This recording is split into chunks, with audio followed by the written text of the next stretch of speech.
गिबियावनो बयनिसिमबो खुलुमनायखौ जासिहरनाय थाबाय। आङो सुंद' आपडेट्स लानानै फिन खेबसे चेनेलाव फैफिनबावनाय जाबाय समायाब्लाबो। जायफोरा इन्टारेस्ट थानाय नैबे भिडिअखौ नायलांनो हागोन। जोङो बिदिब्ला जागायलांदिनि दिनैनि भिडिअखौ स' इन्टारेस्टिं आपडेट लानानै फैदों। थ' नायलांबाय थादो।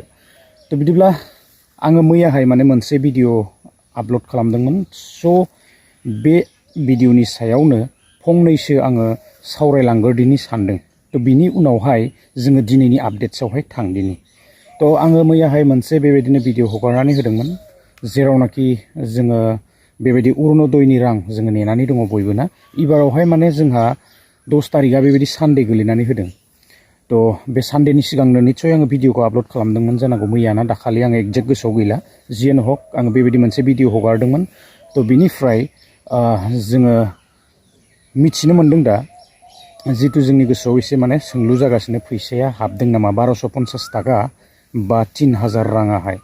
दा जोङो मिथिनो मोन्दों अरुण'दयनि रां बेबायदि एकाउन्टआव क्रेडिट जायाखै, खारन सरकारा एबाराव दासिमबो बेबायदि जिरायथ'वाखै। दा जिरायगोन गाबोननिफ्रायसो जोङो बेबायदिनो सरकारा एसे हपत ग्रहन खालामनायनि उनावसो जोङो जिरायगोनखौ मिथिनो मोन्दों ना। थ' बिदिब्ला जोङो नेनानै थानि बे मासावहाय फैसाया हाबगोन ना हाबला, जोंनि गोसोआव सोंलु जागोन निस्सय। थ' हाबनोबो हागौ हाबाबो जानो हागौ, बेखौ दा एक्जेक्टलि जोङो बुंथ'नो हानाय नंला आरोना। थ' गाबोनसिम नेनांगोन, बिनि उनावहाय जोङो बेबायदिनो आपडेट्सफोरखौ मोनखागोन आसा खालामदों। थ' जोङो नेनानै थानि 3000 हाबो ना 1200 हाबो, थ' बेखौहाय निस्सय फोसावगोन नङा होमबा। थ' जोङो बयबो आपडेट्सफोरखौ मोननो हाखागोन। दा बिदिब्ला जोङो मेन दिनैनि टपिकआव जोङो थांदिनि। दिनैनि टपिकआ बेनो, जोंहा बेबायदिनो दिनैनि आपडेट्सआवहाय थागोन।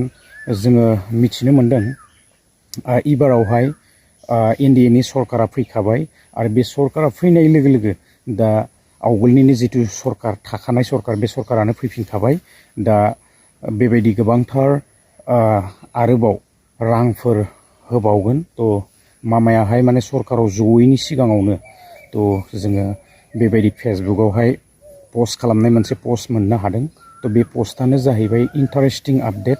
स' 5 लाख बेबायदि माने रां होगोन, गोबांफ्रानो मोनगोन। बेवहाय जोङो मिथिनो मोननाय बायदिब्ला 10 लाखसो इउथ्सफोरा बेबायदि 5 लाख रांखौ मोननायनि गोबांथार चान्स दङ ना। मोजां मोनसे बेबायदि आपडेट्सफोरा ओंखारबोगोन निस्सय उननि समाव आसा खालामदों। थ' नेनानै थायोब्लानो जाबाय। दा बेखौहाय माबायदियै होगोन दासिमाव मिथिनाय जायाखै। CM ट्रिपल-Aनि गेजेरजों होगोन ना माजों होगोन, थ' बेबायदि दासिमबो मोजाङै मिथिथ'वा। मिथिनायाव बेबायदिनो CM ट्रिपल-Aनि गेजेरजोंबो जानो हागौ आरोना। जियानो हक मोननांगौल'सो इउथ्सफोराहाय ना। थ' जियानो हक, दा बिदिब्ला गुबुन मोनसे आपडेट्सआव थांबावनि। बे आपडेट्सआनो जाहैबाय जोंहा दिनै बेबायदि माने देशआवहाय गोबांथार माखासे मानि आंखाल जानो थांगासिनो दङ नामा, जेरावनाखि जोंनि गेजेराव मोनसे समाव बेबायदि कर'ना भाइरासआ फैनानै लकडाउन लागायनानै जोंनियाव गोबां माने बेबायदि अर्थनितिफोरखौहाय बेबायदि माने दुरबल खालामनानै गालांदों। फिन खेब आरोबाव जोंनियाव बेबायदि लकडाउन जाफिनबावगोन नामा। दा जोङो नुनो मोन्दों LPG माने गेसनि जिथुनिखि आंखाल, आरो बेजों लोगोसे जोंहा बेबायदिनो पेट्रल डिजेलनिफ्राय लानानै गोबां आंखाल जागोन नामा, जेरावनाखि जोङो बेबायदि दावहाफोर जाबाय थानायखौ नुनो मोन्दों। आमेरिकानिफ्राय इजराइल, बेबायदिनो इरान, आरो ओरैजाय जोंहा इउक्रेन, रासिया, बेबायदि जोङो जुद्ध जाबाय थानायखौ गोलाव दिन जानायखौ जोङो नुनो मोनबाय।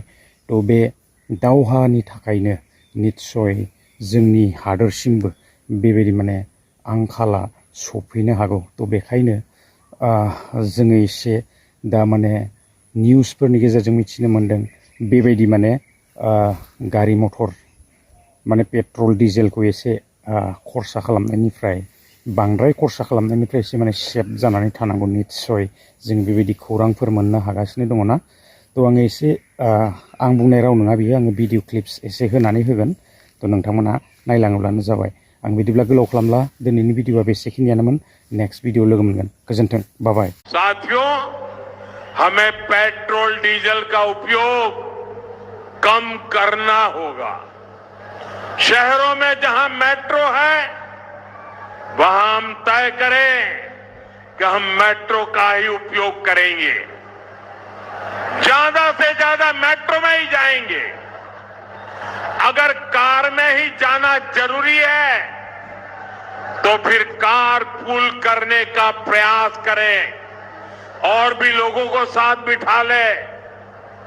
अगर हमें कहीं सामान भेजना हो तो कोशिश करनी है कि वह ज्यादा से ज्यादा रेलवे गुड्स के जो ट्रेन होती है रेलवे की सर्विसेज से भेजे, ताकि इलेक्ट्रिक रेलवे होने के कारण पेट्रोल डीजल की जरूरत नहीं पड़ती है। जिन लोगों के पास इलेक्ट्रिक व्हीकल है वो भी कोशिश करें कि इलेक्ट्रिक व्हीकल का ज्यादा से ज्यादा उपयोग करें।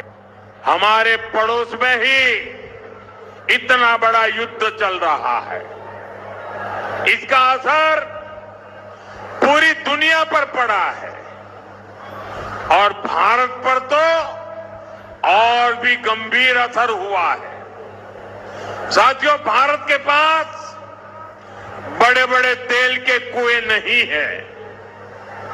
हमें अपनी जरूरत का पेट्रोल, डीजल, गैस ये सब बहुत बड़ी मात्रा में दुनिया के दूसरे देशों से बाहर से मंगाना पड़ता है। युद्ध की वजह से पूरी दुनिया में पेट्रोल, डीजल, गैस और फर्टिलाइजर के दाम बहुत अधिक बढ़ चुके हैं, आसमान को भी पार कर गए हैं।